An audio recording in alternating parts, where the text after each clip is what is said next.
Atenção para você que estava aí de bobeira aguardando esta aula. Eu cheguei, querida! Muito bom, sejam todos muito bem-vindos. Eu não sei por que eu faço esse tipo de coisa. Não sei. Toda hora ficam aí reclamando, dizendo que não pode, que tem que ser sério para falar de Jesus, tem que fazer uma voz importante. Eu não estou fazendo nada disso, né? E você continua vindo aqui assistir a aula, então alguma coisa tem aí de esquisito entre eu e você, na verdade, mas é isso aí, o que importa é a atitude, e é esse o tema da aula de hoje. Hoje nós vamos para a segunda fase do Sermão da Montanha, que é atitudes.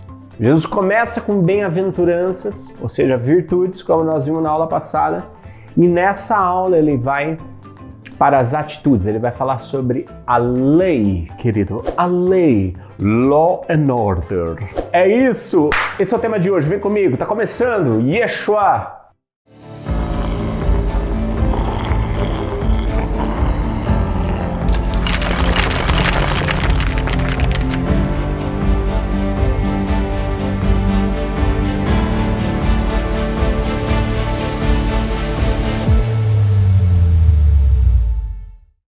Aquele slide com a ladainha de sempre. Deixa o seu like, deixa o seu comentário, ativa o sino, manda o chapéu, gira, despacha a galinha, abaixa o santo e saravá.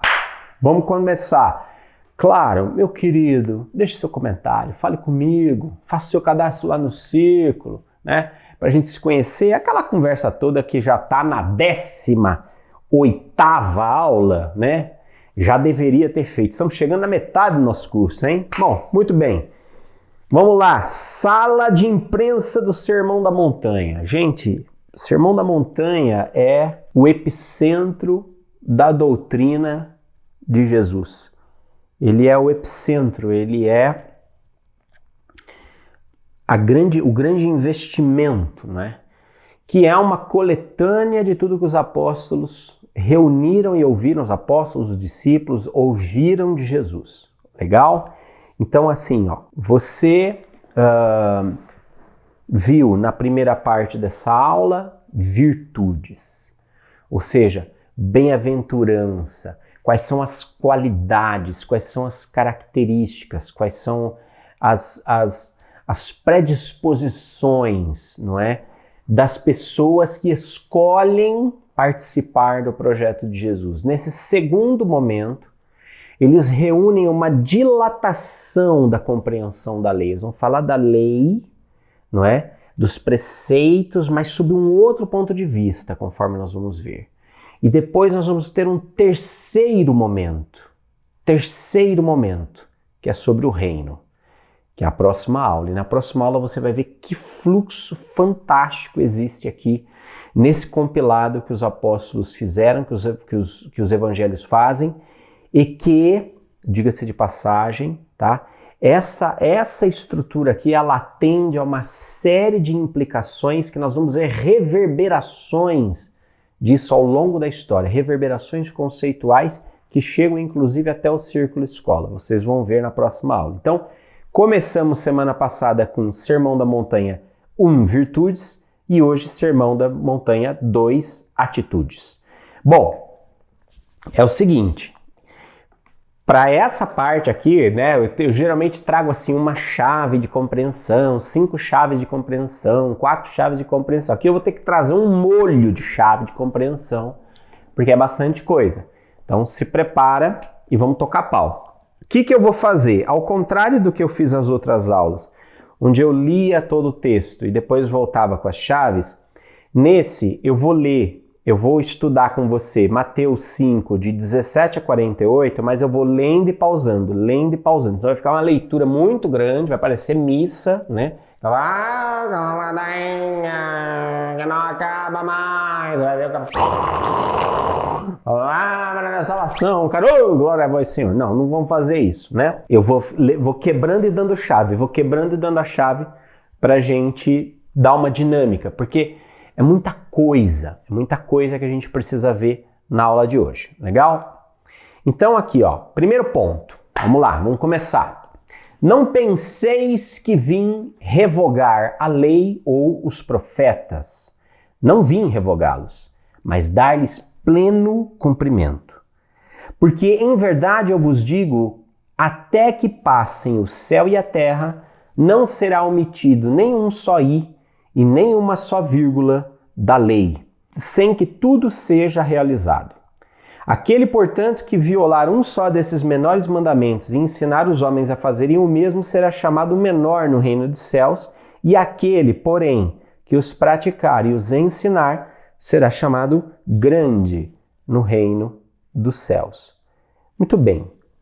Veja só. Primeira frase bombástica de Jesus. Eu não vim revogar a lei e os profetas, eu vim dar-lhes pleno cumprimento. Ou seja, eu não vim para contradizer tudo que foi dito, eu vim para levar tudo que foi dito para a plenitude.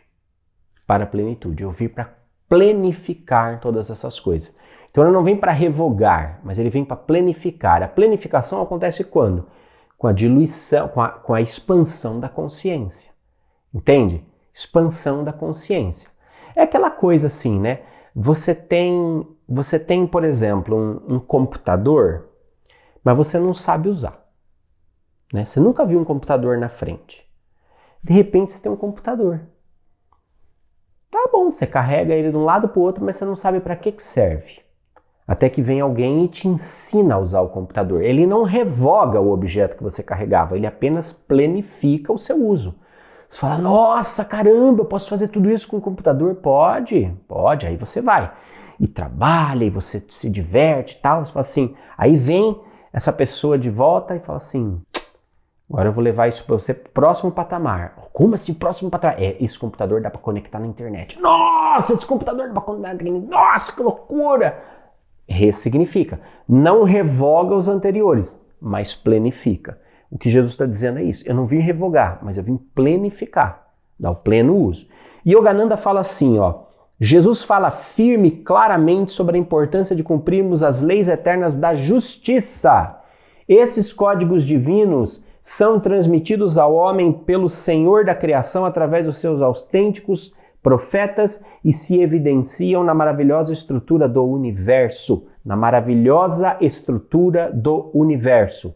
A ordem cósmica das leis universais que tece os padrões dos céus e da terra se expressa com igual exatidão como a ordem moral que governa a vida de todos os seres humanos. Aqui está um ponto curioso. Jesus, quando fala da lei, ele não está falando do Pentateuco, ele não está falando da lei judaica, ele está falando da lei universal. O que é uma lei universal ou as leis universais? São uma estrutura de organização, de ordenação do universo. Quando Jesus está se referindo à lei aqui, ele não está se referindo àquela lei específica da tábua da lei dos 10 mandamentos. Não. Eu vou fazer uma pausa, querido, para acender a luz. Acende a luz, que lindo! Fez-se a luz. Voltando à explicação. Ele não está se referindo aqui a uma lei de homens, a um código de conduta humano. Ele está se referindo a um modus operandi do universo. Quando ele fala lei, não é tipo a lei de trânsito. Acelerou, ultrapassou, transgrediu a lei. Era 60 por hora, andou a 70, transgrediu a lei, vai ser multado. Não. Ele está se referindo a uma lei como se fosse uma lei da gravidade, por exemplo. Se eu soltar essa garrafa, ela cai. É a lei da gravidade, ou seja, é como a gravidade funciona.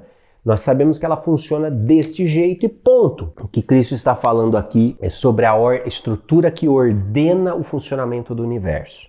Veja, a ordem cósmica das leis universais que tece os padrões dos céus e da terra e se expressa com igual exatidão com a ordem moral que governa a vida dos seres humanos. Ou seja, a mesma lei.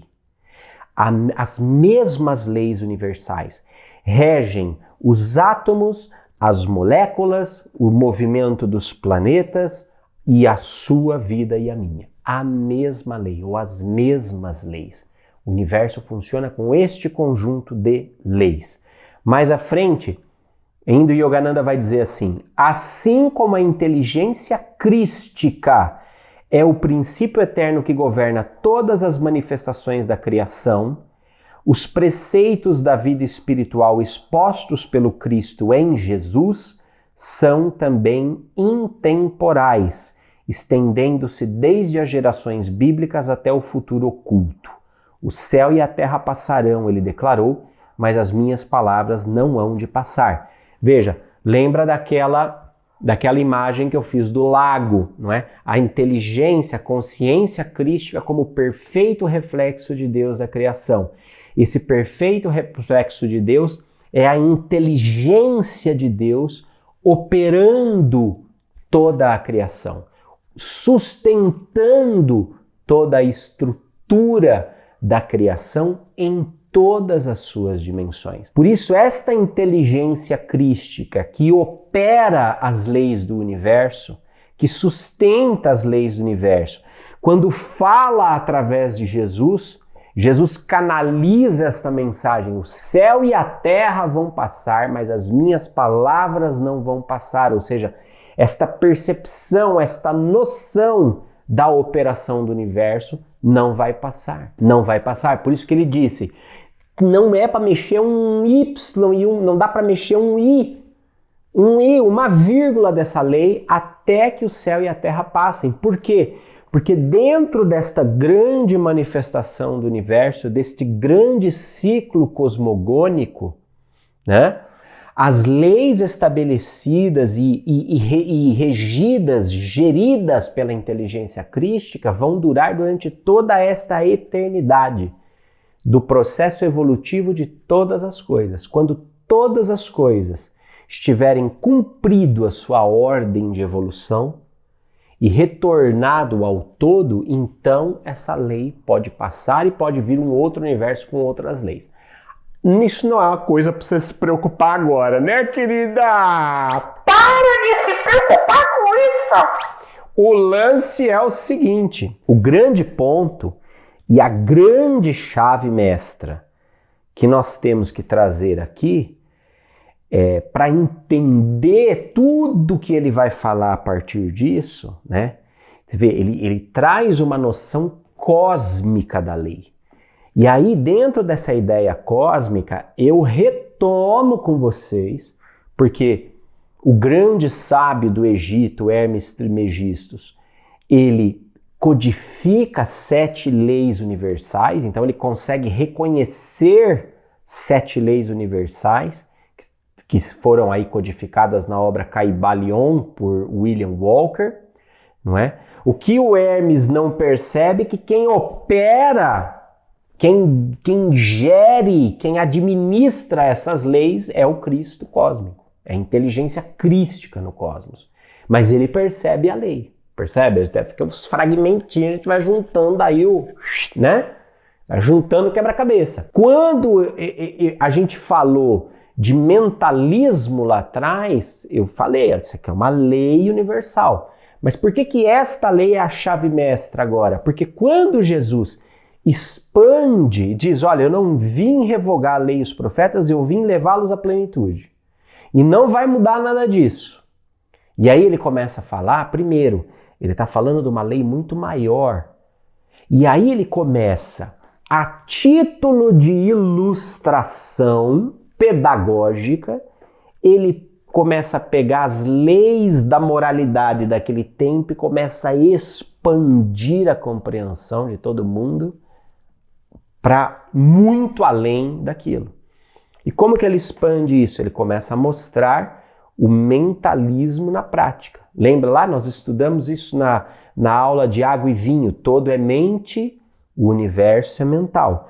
A chave mestra, veja comigo nesse slide, a chave mestra, o Kybalion, William Walker diz assim, que a lei do mentalismo, né, é a chave mestra Com a chave mestra em seu poder, o estudante poderá abrir as diversas portas do templo psíquico e mental do conhecimento e entrar por elas livre e inteligentemente. Este princípio explica a verdadeira natureza da força, da energia, da matéria e como e por que todas elas estão subordinadas ao domínio da mente. William Walker, na obra O Kybalion, vai chamar a lei do mentalismo, todo é mente, universo mental, como a grande chave mestra. E ela é a chave mestra deste templo psíquico, deste templo mental do conhecimento, porque sem esta chave você não entende bolhufas do Sermão da Montanha, principalmente a parte 2, que vai falar sobre a lei e sobre as atitudes. Então você vai numa missa, num culto, etc e tal, o pessoal pega aquilo e recheia de um moralismo terrível. Por quê? Porque não tem a chave mestra. No fundo, fica um tempão batendo na porta do tal do templo psíquico do conhecimento e não consegue entrar. Por que não consegue entrar? Porque não tem compreensão, não tem essa âncora, esse ponto referencial de entender que o todo é mente. Deus, o todo, a inteligência cósmica, a consciência cósmica, ele é mente, ele é mental, todo o universo é mental, tá bem? Veja só o que o Kybalion ainda fala, ó. Este princípio contém a verdade de que tudo é mente. Explica que o todo, que é a realidade substancial que se oculta em todas as manifestações e aparências que conhecemos sob o nome de universo material, fenômenos de vida, matéria, energia, numa palavra, sob tudo que tem aparência aos nossos sentidos materiais, é espírito, é incognoscível e indefinível em si mesmo, mas pode ser considerado como uma mente vivente, infinita e universal. Veja, esse todo que é mente e aí aqui o Kybalion dá um nó na tua cabeça, porque ele fala que é mente, em última instância é espírito, né? Mas é o inefável, é o incognoscível, por isso que eles chamam de o espírito, o todo, o incognoscível, porque não é possível conhecê-lo. É aquela imagem, é aquela lua, é aquele céu que se reflete no lago. Tudo que o lago consegue ter é um pequeno recorte de um reflexo daquilo, mas não a sua totalidade. A imagem toda do céu está no lago, mas o lago não contém todo o céu. A imagem está lá, mas o lago não contém. E aí, veja, começa a desdobrar, não é? Como se o que o Kybalion vai explicar é que toda a criação, tudo que existe neste universo, em todos os universos que você possa imaginar, tudo isso está dentro da mente do todo. Dentro da mente do todo. Dentro desta mente vivente, infinita e universal. Então, a natureza de toda a criação, a natureza essencial é a mente do todo. É mente. Mente. Guarda essa palavra. Mente. É mente. Mente. Guarda essa palavra. Mente. Vai comigo para o próximo. Ensina também que todo o mundo fenomenal ou universo é simplesmente uma criação mental do todo, sujeita às leis das coisas criadas. Que leis das coisas criadas? As leis universais. Então o todo cria na sua mente e ele cria essa estrutura, não é? Ao projetar a sua consciência, a sua inteligência na criação, que é a consciência crística, ele estabelece essa estrutura de funcionamento do universo criado, mas está tudo dentro da mente dele. E que o universo, como um todo, em suas partes ou unidades, tem a sua existência na mente do todo, em cuja mente vivemos, movemos e temos a nossa existência. Aqui William Walker faz vamos dizer, um paralelo, ele faz uma citação sem citar o apóstolo Paulo. O apóstolo Paulo dizia, nele somos, nos movemos e existimos. Por Cristo, com Cristo e em Cristo. Não é? Nesta consciência do Cristo cósmico, nós somos, nos movemos e existimos. A matéria, veja aí, não é mais que a força mental coagulada. Olha que loucura. Então a matéria, lembra lá do exemplo do lago, né?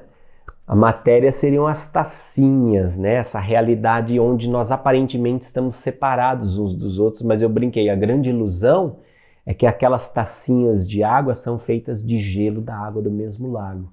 Então o espírito que nos preenche é também a matéria que nos forma, tá? Nós temos aqui agora polaridades dentro da criação. Uma coisa é o espírito caixa alta, é a consciência cósmica que está fora da criação, que se projeta, não é? Que está para além da criação, melhor dizendo. Na mente do qual todos nós somos, nos movemos e existimos. Outra coisa é o meu espírito, o seu espírito. O Espírito Santo, a matéria básica do universo. E aqui o que ele está trazendo é que a matéria é o espírito, essa força mental que vai sendo coagulada. Percebe? Essa força mental da mente do todo, que é o Espírito Santo, a vibração de On, como nós temos visto nas últimas aulas. Para exprimir isso, os cabalistas comparam o espírito a um pedaço de estanho que, em contato ao calor, o amor divino, a luz divina, a Esh, derrete-se, se utiliza e se purifica. Porém, estando afastado desse calor, endurece, condensa-se e cai na matéria. Mentira da sensibilidade reflexa. Aí veja, saímos de William Walker, voltamos para Yogananda. Tudo isso aqui, gente, é para te dar uma chave mestra para você entender o texto que nós vamos estudar, viu?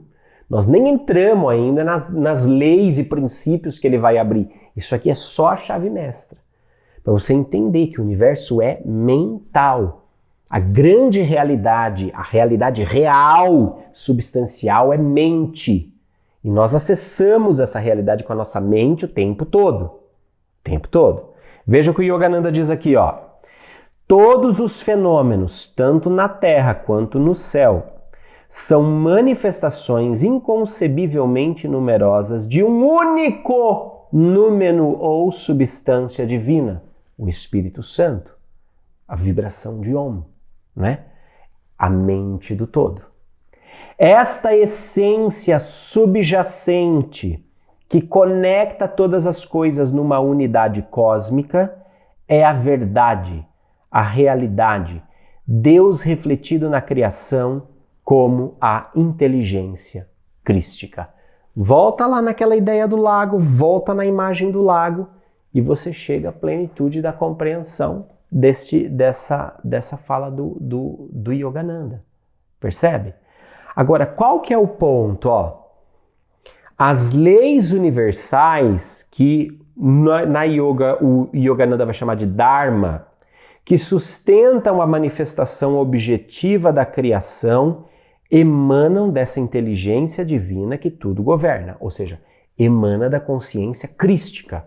A consciência crística estabelece as leis universais que sustentam a manifestação objetiva da criação.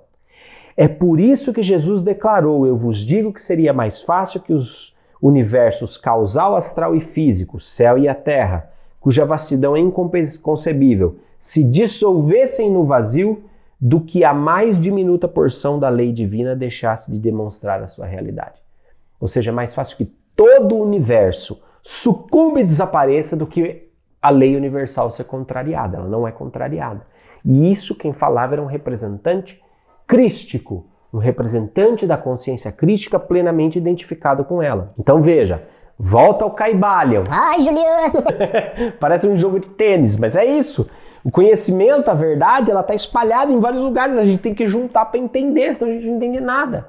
Volta para o Kybalion comigo. Se o universo é mental na sua natureza substancial, segue-se que a transmutação mental pode mudar as condições e os fenômenos do universo. Se o universo é mental, a mente será o poder mais elevado que produz os seus fenômenos. Se se compreender isso, tudo que é chamado milagres e prodígios será considerado pelo que realmente é. William Walker, eu honro a sua vida hoje, meu professor, meu mano, meu cara. Se o universo é mental, a mente é o poder mais elevado que produz os seus fenômenos. E a minha mente e a sua mente participam da produção dos fenômenos do universo. A mente não apenas afeta a matéria, a mente organiza a matéria, a mente dá sentido para a matéria, a mente confere significado para a matéria, a mente organiza a matéria, a mente gera matéria. Portanto, se o universo é mental, a mente será o poder mais elevado que produz os seus fenômenos. Percebe? É mente. A mente é soberana. A mente é soberana. Eu falo para todos os meus alunos que fazem mediunidade com autonomia, depois vão fazer oficinas de mediunidade. A minha mente comanda a minha experiência. Sou eu quem comanda a minha experiência mediúnica. Não é a minha experiência mediúnica que me comanda. A mente é soberana. A mente é soberana. Percebe? As leis divinas, olha aí o Yogananda dando aquela arrematada. As leis divinas são os padrões que a presença de Deus imprime na matriz da criação. O homem constrói uma vida em harmonia com Deus na medida em que age de acordo com o código de justiça. O código de justiça. Percebe? Justiça. O que é a justiça? Senão o perfeito funcionamento e a perfeita identificação do funcionamento das leis que regem o universo. E aí, vamos voltar lá para Mateus, você vai entender quando Jesus diz: a nova justiça é superior à antiga. Ele não está falando de tribunais humanos, ele está falando das leis que regem o universo em toda a sua manifestação objetiva, a partir leis essas que emanam da consciência crística de quem ele é porta-voz. Percebe? Então, quando ele diz a nova justiça é superior à antiga, com efeito eu vos asseguro que se a vossa justiça não ultrapassar a dos escribas e dos fariseus, não entrareis no reino dos céus. Por que ele está falando isso? Primeira chave de compreensão. Olha aí. A nossa compreensão da lei cósmica, da verdade, evolui com a nossa consciência. Evolui com a nossa consciência, gente, e a partir disso nós temos que entender a diferença entre um conceito perene e uma ferramenta temporal voltada para a necessidade da consciência naquele espaço-tempo. Deixa eu trazer um pensamento do Yogananda que está aqui do lado e aí eu já explico. Ó. Na voz dos profetas surgem proclamações das eternas verdades que são imutáveis, não sectárias e aplicáveis universalmente a todas as épocas, e também códigos de conduta necessários em um período particular ou sob um conjunto de circunstâncias, uma adaptação das verdades eternas às necessidades específicas do ser humano. Aqui é que entra a coisa do conceito perene da ferramenta temporal.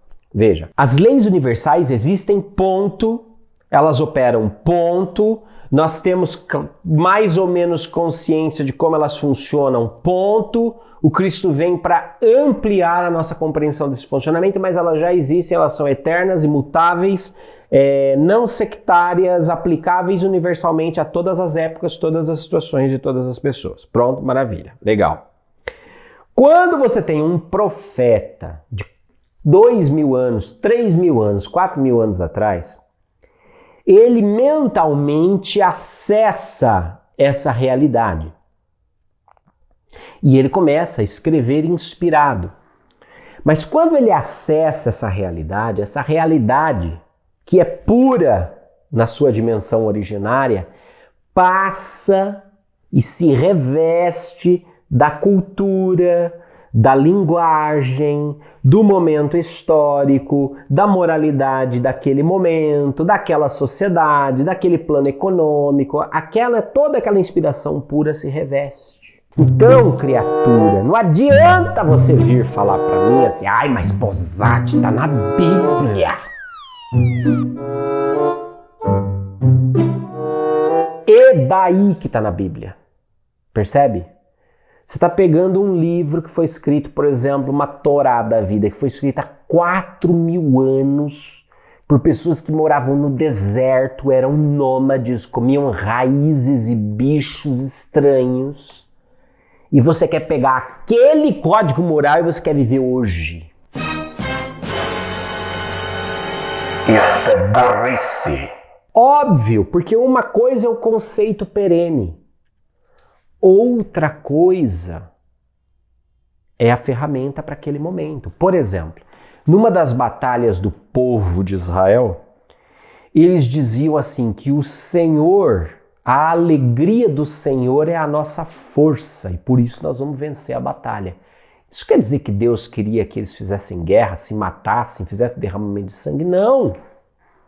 Mas isso era aquele contexto, naquele contexto todo mundo se matava, todo mundo comia todo mundo era sangue, porrada, tiro, bomba. Só que no meio daquele registro, que o Senhor dos Exércitos, não sei o que, vai matar, decapar, fazer cair o sangue, o caramba de asa, no meio daquilo ali tem alguma coisa de eterno. No meio daquela compreensão que servia como uma ferramenta temporal para que aquele povo passasse pela situação que tinha que passar, tinha um conceito perene, um conceito eterno. A alegria do Senhor é a nossa força. Mostrando que a felicidade e a alegria fazem com que a gente concilie os nossos estados mentais, entre em sintonia. Deus é feliz. Deus é uma pessoa sorridente. Você que fica aí me enchendo a sacola que eu faço bagunça na aula, Deus é feliz. Deus é sorridente. A alegria do Senhor é a nossa força. Percebe?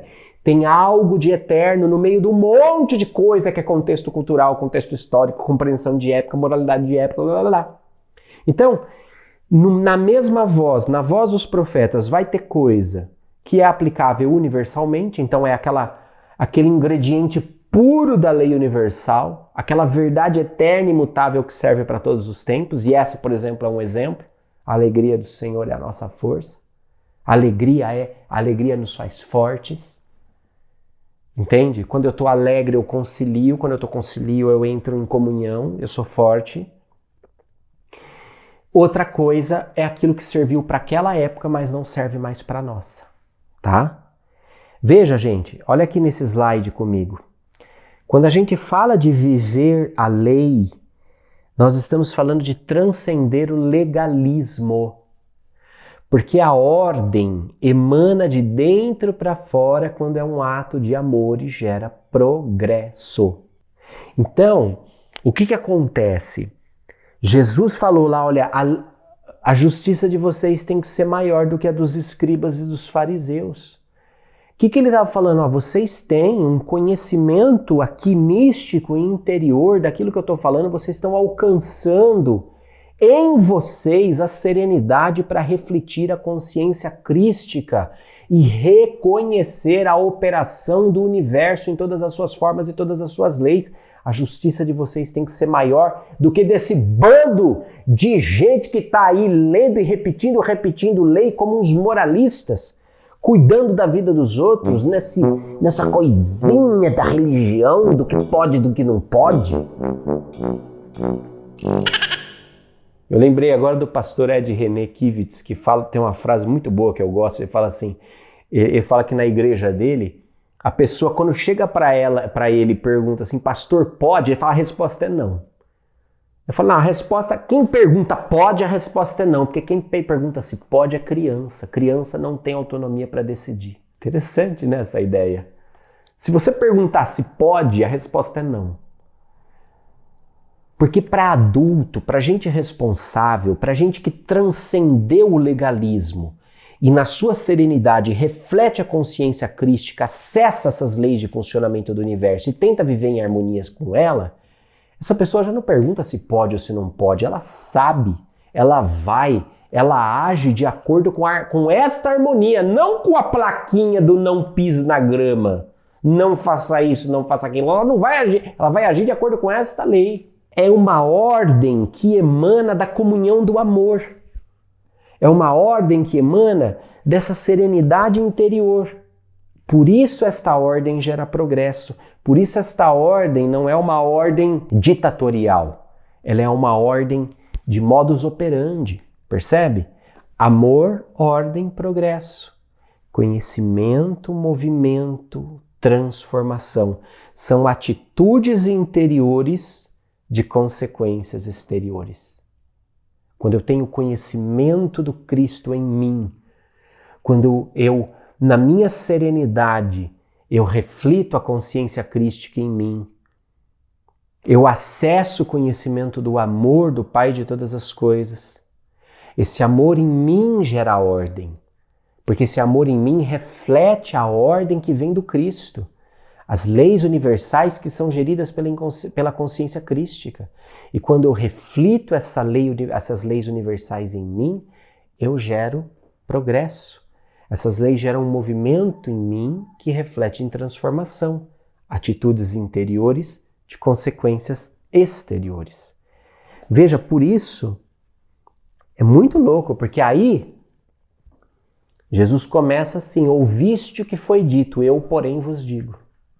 Ele é meio contraditório quando você não tem a chave de compreensão, porque ele fala assim: eu não vim revogar o profeta e a lei, eu não vim para mudar nada, eu vim para levar plenitude, porque olha, não pode mudar nem um pingo, nem um i. De repente ele vira e começa: vocês ouviram o que foi dito, né? Então, mas eu tô falando o seguinte. Aí ele começa. Entende? Parece contraditório quando a pessoa não tem a chave de compreensão, mas ele, num primeiro momento, ele fala: vocês ouviram o que foi dito, a lei universal não muda, é imutável, é eterna, é transcendente, é a estrutura fundamental do universo, é como o universo funciona. Isso não vai mudar até que o universo acabe. Não vai mudar. Essa é a lei da mente. O todo é mente, o universo é mental e a consciência crística é o reflexo dessa grande inteligência aqui na criação, que opera essa criação. Isso não vai mudar. Só que, falando, veja aí no slide comigo, falando das leis eternas do universo, Jesus expande a compreensão de alguns códigos humanos para ilustrar o seu pensamento. Porque a plenitude da lei é o domínio da mente. Vocês ouviram o que foi dito. Eu, porém, vos digo. Vocês estão aí seguindo esse códigozinho moral? Mas peraí, volta aqui comigo agora que nós vamos olhar isso diante da grande lei.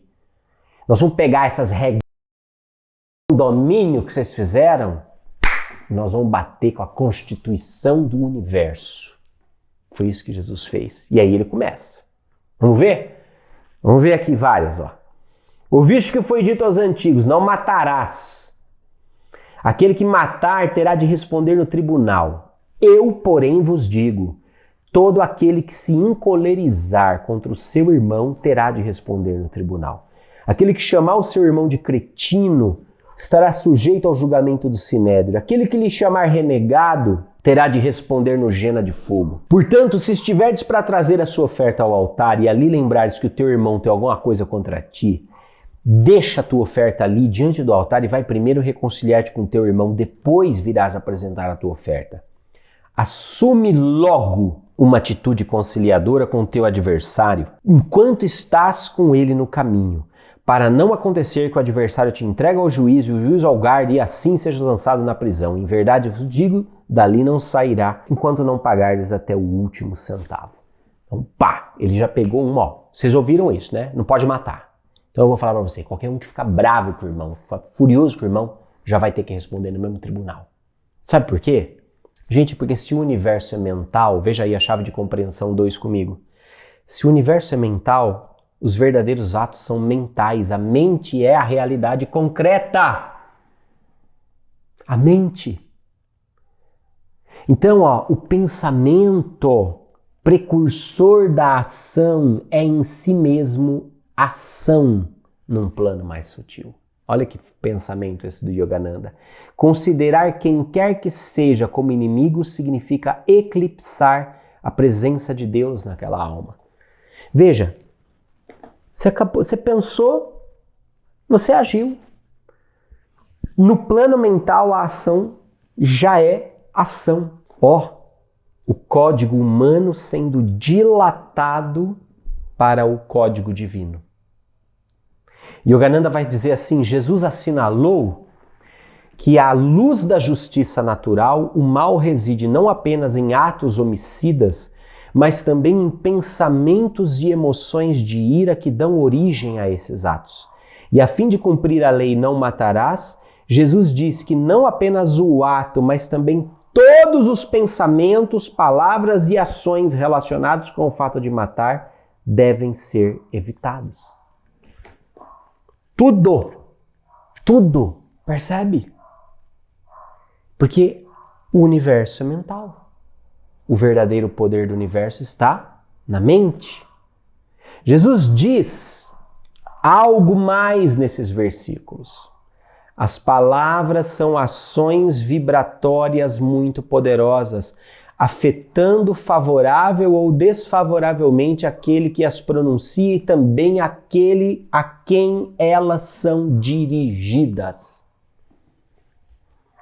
Quer dizer, não bastando o poder da minha mente, eu impregno as minhas palavras com este poder mental.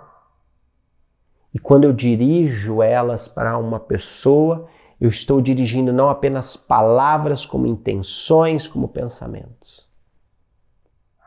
Daí vai me aparecer o pentelho, que vai, obviamente, virar e falar: pois é, Juliana, mas tá vendo? Você, com esse vocabulário chulo, que fica falando essas palavras horrorosas na sua aula, essas palavras de baixo calão. Ai, porque isso, baixa vibração, não é?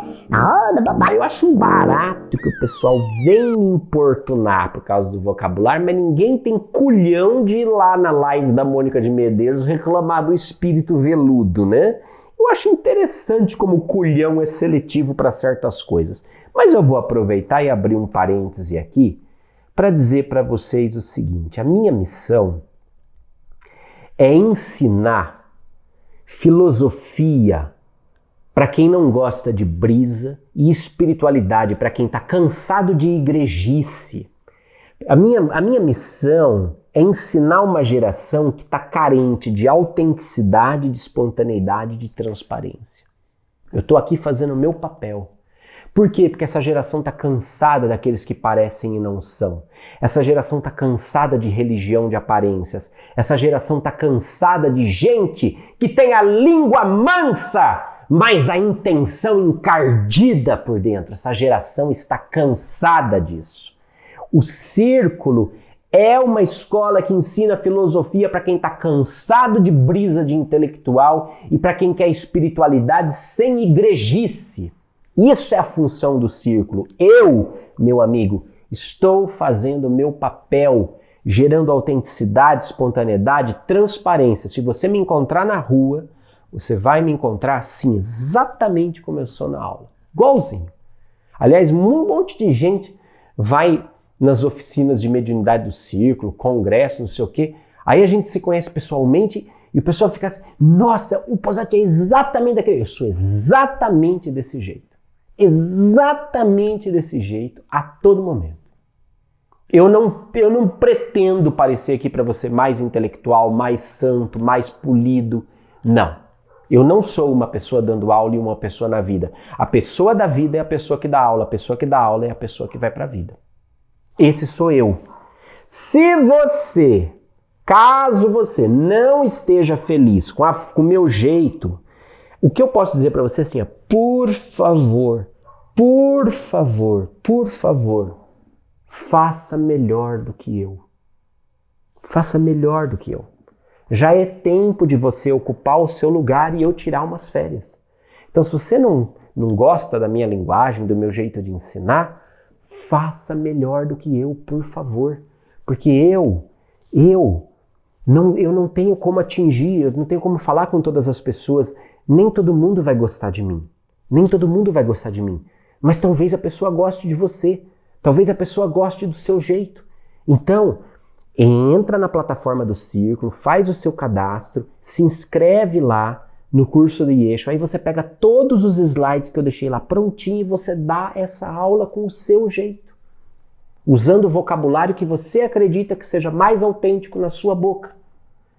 Faça melhor do que eu, porque o mundo precisa de gente fazendo melhor do que eu. Eu te autorizo, desde já, publicamente aqui neste vídeo, de fé pública, que você pegue todos os meus slides e dê aulas muito melhores do que as minhas.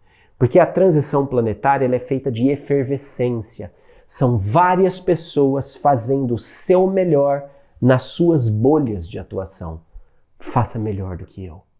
Faça melhor do que eu. Agora, é muito louca essa lei. Voltando para a lei. Momento desabafo. Acabou. Gente, estava yoganando em seu lugar, veio um borrachudo lhe fazer mal, né? Ele falou que, o Yogananda conta uma história que eu achei o máximo, diz que ele viu um pernilongo posar na mão dele. E aí ele foi para matar o pernilongo, ele parou e falou assim, não violência, né? Tal. E o mestre dele virou e falou assim, por que você não termina de matar? Não, mestre, porque eu parei, porque você já matou o pernilongo na sua mente. O ato já está feito, só termina agora. Termina no plano físico, porque o ato já está feito. Claro, o mestre dele não estava incentivando ele a largar a mão, mas ele trouxe uma lição preciosa, que é a mesma lição que Jesus está dizendo, o ato acontece na sua mente. O que a gente vê na realidade física é só uma consequência, porque a mente é soberana. Né? A mente é soberana. Aliás, eu tinha um amigo que dizia assim, sobre pernilongos e a não violência, me desculpem as mulheres, porque esse é um exemplo mais masculino, mas os homens vão te ajudar a entender. Um amigo meu dizia assim, é quando um pernilongo pousa sobre o seu testículo que você entende que nem tudo pode ser resolvido com violência. O que é maravilhoso, né? É bem isso. Quando um pernilongo pousa no seu testículo, você vai entender o valor da não violência. Você vai entender o valor de realmente comandar a sua mente antes que a violência vire um ato concreto na realidade, né? Você é o que você faz. Você faz o que você pensa. Logo, você é aquilo que você pensa. Isso é mentalismo, né? Mais à frente, então, ouviste que foi dito, não cometerás adultério. Eu, porém, vos digo, todo aquele que olhar para uma mulher com desejo libidinoso já cometeu adultério com ela no seu coração. Caso teu olho direito te leve a pecar, arranca-o e lança-o para longe de ti, pois é preferível que se perca um dos seus membros do que todo o seu corpo seja lançado no Jina. Caso a sua mão... Peraí, Guilherme, que apareceu um maio aqui. Caso a sua mão direita te leve a pecar, corte e lança para longe de ti, pois é preferível que se perca um dos seus membros do que todo o seu corpo vá para a Jina.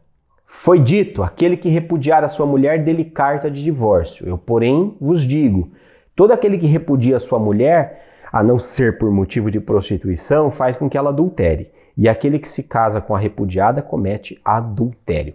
Você vê que nessa última aqui, é bem a lei judaica, é bem a coisa, aquela diferença que eu falei para vocês, de conceito perene e regulação temporal, tá? Aqui é uma regulação temporal que funcionava para aquele tempo, né? Naquele momento ali, né?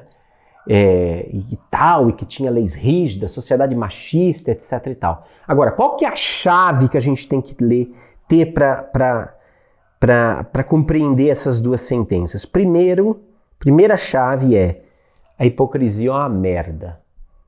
Ninguém escapa dessa sentença, gente. Jesus não estava estabelecendo, a minha impressão que eu tenho é que ele não estava estabelecendo um padrão de comportamento meio que viável para nós aqui, não. Ele só estava dando clareza que ninguém nesse mundo tem direito de apontar o dedo para ninguém. Porque nenhum de nós tem controle sobre a própria mente. Nenhum de nós tem controle sobre os seus próprios atos mentais. Então a hipocrisia é uma merda. Porque o que nós vemos no nosso mundo é um bando de gente, um apontando o dedo para o outro, um querendo ser mais perfeito que o outro, certinho do que o outro, o dono da razão, mas ninguém olha para si. Então é assim, ó, o que é eterno nessa questão é a honestidade das nossas relações. O quanto as nossas relações conseguem ser o mais honesto e mais transparente possível. Mas eu pergunto para você, quais são os segredos que você não conta para ninguém sobre você? Sabe aquilo que você não conta para ninguém sobre você? E você tá mentindo para si mesmo se você tiver. Não, Juliano, a minha vida é aberta, eu falo tudo o que eu penso, eu sou completamente transparente. Mentira! Mentira! Ninguém é 100% transparente neste mundo. Se você fosse 100% transparente, você já teria um corpo fluido, como o dos jupiterianos, que transpassa, assim, você vê o corpo é translúcido e você enxerga o espírito que está ali, corporificado. Ninguém nesse mundo é 100% transparente. Agora, essa lei evoca o quê? A honestidade das nossas relações, da nossa mente nas nossas relações. Né? Nós somos muito... A verdade é uma só, né? Nós somos muito mal educados naquilo que tange a fazer escolhas, né?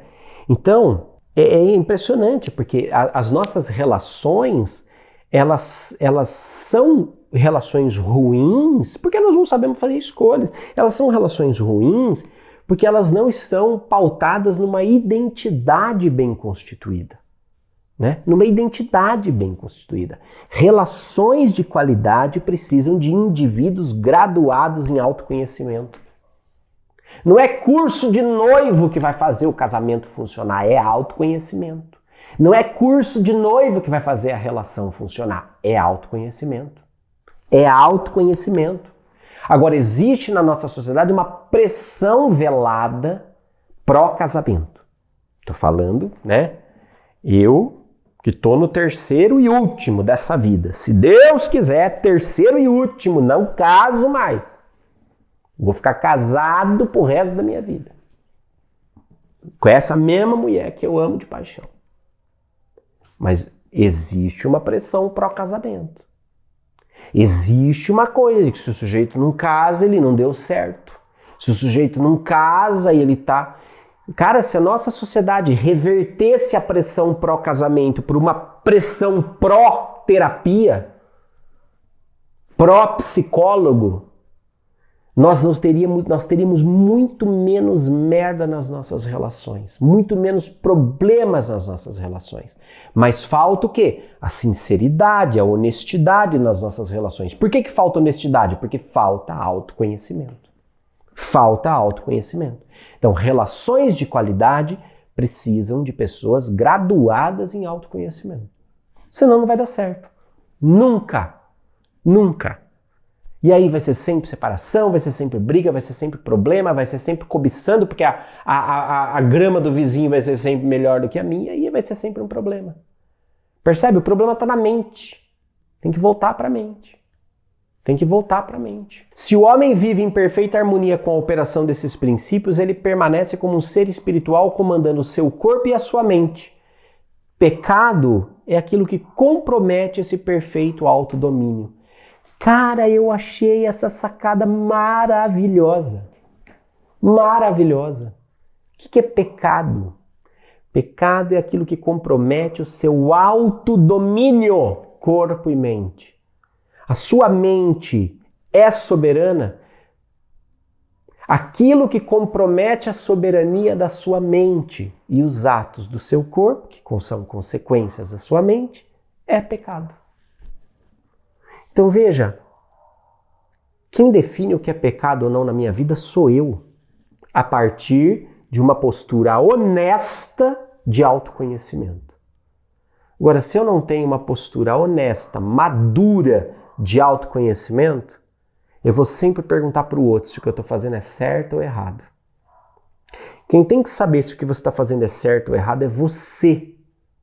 Porque você precisa entender o quanto isso compromete o seu perfeito autodomínio. Mente sobre o corpo, espírito sobre mente. Essa perfeita harmonia do seu ser. Essa perfeita harmonia da sua mente em harmonia, em reflexo da lei universal. Ouviste também o que foi dito aos antigos: não perjurarás, mas cumprirás os seus juramentos para com o Senhor. Eu, porém, vos digo, não jureis em hipótese nenhuma, nem pelo céu, porque é o trono de Deus, nem pela terra, porque é o escabelo dos seus pés, nem por Jerusalém, porque é a cidade do grande rei. Nem jures pela tua cabeça, porque tu não tens o poder de tornar um só cabelo branco ou preto. Seja o vosso sim, sim, o vosso não, não, que passa disso é do maligno. Gente,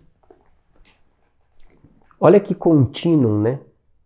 Qualidade das relações, logo ele já vem e entra aqui, aprofunda, gente. A confiança nas relações, ela é resultado de uma equação simples. E essas relações aqui, eu estendo elas à multidimensionalidade. Relação entre encarnados e encarnados, encarnados e desencarnados, desencarnado e desencarnado, relações.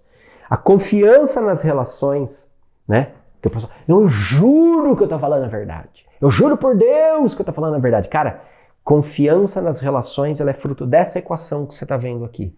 Consciência, coerência e consistência ao longo do tempo, divididas pelo tempo. E aqui você entende o porquê que relações de qualidade pedem pessoas graduadas em autoconhecimento. Porque quando você é consciente das suas ações, quando você é coerente com as suas ações e você é consistente ao longo do tempo, você gera confiança. Porque este tripé, esse triângulo, consciência, consistência e coerência, são a expressão mais próxima da transparência da nossa vida mental. Eu posso pensar uma coisa e falar outra.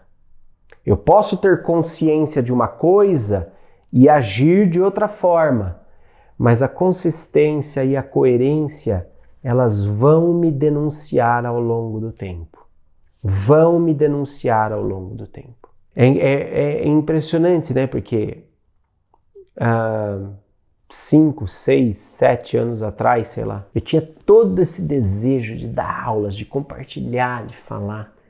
Uma pessoa virou para mim e falou assim, mas você vai falar o quê? O que você vai falar na internet? O que você vai falar nesse canal? O que a gente vai falar? A gente não tem nada para falar. Eu pensei, bom, fale sobre você, porque eu tenho muito o que falar. Tenho muito o que falar, né? Mas eu não discuti quando a pessoa disse isso para mim. Ela falou, a gente não tem nada o que falar. Eu pensei, bom, fale sobre você, eu tenho muito o que falar, né? E agir com consistência, coerência e consciência ao longo dos anos. E vou continuar agindo assim, porque isso é construção de sentido, de significado. Isso é o que eu penso. Agora, minha mente só pensa coisa boa, eu sou uma pessoa perfeita? Claro que não. Óbvio que não. Eu tenho uma série de coisas sobre as quais eu ainda não tenho autodomínio. Inclusive minha vontade de matar certas pessoas. Ainda não tenho. Eu escrevi uma música, inclusive, para me ajudar a transmutar. Falei para vocês, tenho isso. Mas e aí? E aí que a consciência, a consistência, a coerência ao longo do tempo é o que constrói confiança. Quando eu digo sim é sim, quando eu digo não é não.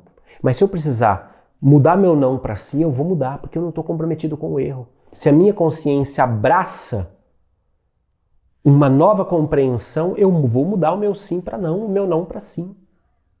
Mas eu vou agir em coerência e consistentemente com aquilo que permeia a minha consciência. Então, à medida que eu expando a minha consciência, essa expansão ressignifica toda a minha vida. Ouviste o que foi dito, aqui chegando ao ápice disso, né? Nossa, você sabe que eu preparei essa aula durante quase um dia e eu não tinha pensado ou não tinha conseguido enxergar o quanto isso foi se encadeando. Olha, Nós saímos de universo mental, né? Tipo, você é o que você pensa, né? E aí nós entramos na transparência do pensamento, que nem sempre nós somos transparentes e que uma qualidade melhor para as nossas relações vem de um processo de autoconsciência, de depurar aquilo que nós pensamos. E aí depois vem também uma nova dica sobre relações, que é o como construir relações com confiança, que é com consciência, coerência e consistência ao longo do tempo. A gente vai vindo num contínuo, né? A mente, a transparência das relações, a qualidade e a confiança das relações, depois o jurar, o sim, sim, o não, não, o pedido de coerência, e aí a gente chega no ápice. A gente chega no ápice, que é o amor incondicional. O amor incondicional. Ouviste o que foi dito: amarás o teu próximo e odiarás o teu inimigo. Eu, porém, vos digo: amai os vossos inimigos e orai pelos que vos perseguem. Desse modo vos tornareis filhos do vosso Pai que está nos céus, porque Ele faz nascer o seu sol igualmente sobre os maus e sobre os bons, cair a chuva sobre os justos e os injustos. Com efeito, se amais aos que vos amam, que recompensa tendes? Não fazem também os publicanos a mesma coisa? E se saudardes apenas os vossos irmãos, que fazeis demais? Não fazem também os gentios a mesma coisa? Portanto, deveis ser perfeitos, como vosso Pai Celeste é perfeito. Cara, que coisa extraordinária chegar nisso, não é? Cara, porque o universo é mental. Porque nós estamos aqui para aprender a dominar a nossa mente. Porque nós estamos aqui para aprender a arte do domínio e da coerência entre a nossa mente e os nossos atos. Porque nós estamos aqui para aprender a ser coerentes. Nós não temos o direito de considerar quem quer que seja inimigo, bom ou mal. Porque todos estamos na mesma classe, na mesma sala de aula, para aprender a amar. Isso é muito, muito fantástico, muito fantástico, percebe? Porque é toda uma cadeia de atitudes que Jesus vai ilustrando a partir da expansão daquela compreensão limitada da lei para a compreensão ilimitada da lei cósmica, não é? E ele traz essa noção. Isso é fantástico. O Yogananda fala assim sobre amar os vossos inimigos. O ódio aumenta com o ódio, assim como o fogo aumenta com o fogo. Mas tal qual o fogo é extinto pela água, também a ira será subjugada pela benevolência. Cara, se eu só amo quem me ama e se eu odeio quem me odeia, eu só estou alimentando o fogo do mesmo. Se eu quero transformar, eu tenho que agir diferente. Eu tenho que ter uma atitude diferente. Uma atitude que seja coerente com o conhecimento que eu tenho do universo mental. Uma atitude que seja coerente com a minha capacidade de me conhecer, de saber os meus limites, de saber que eu também não sou lá grandes coisas, de que nós estamos todos juntos nessa jornada para aprender a coerência entre o nosso desejo, a nossa vontade, a nossa ação. Percebe? É extraordinário e eu quero muito honrar, vocês têm percebido que eu tenho citado muito Paramahansa Yogananda nessas aulas, porque eu descobri nele um mestre, realmente um mestre que eu respeito, admiro e de quem sou muito cuidado. E ele traz algumas ideias extraordinárias sobre isso que eu não ouso acrescentar uma vírgula porque para mim são mais do que suficientes. Veja, a pessoa que se aperfeiçoou na prática da não violência não permite que ninguém roube a sua paz interior. Primeiro ponto. Se eu tenho domínio, autoconhecimento, uma vida interior, ninguém vai roubar a minha paz. Pode me fazer o mal que for. A minha paz é um bem que está inalcançável para essas pessoas. A pessoa espiritual contempla a Deus não apenas em seu próprio corpo, mas também no corpo dos demais. Não é fantástico isso?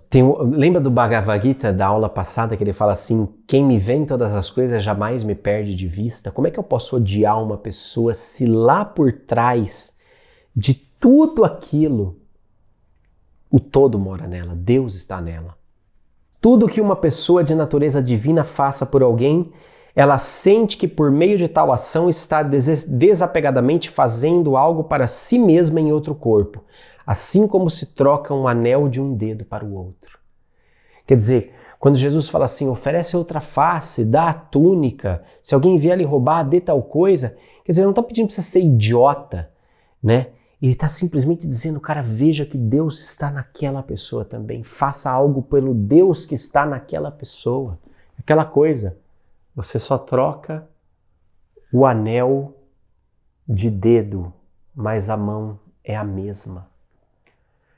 Cara, isso é tão genial, porque isso ressignifica toda a nossa ideia de filantropia, isso ressignifica toda a nossa ideia de caridade.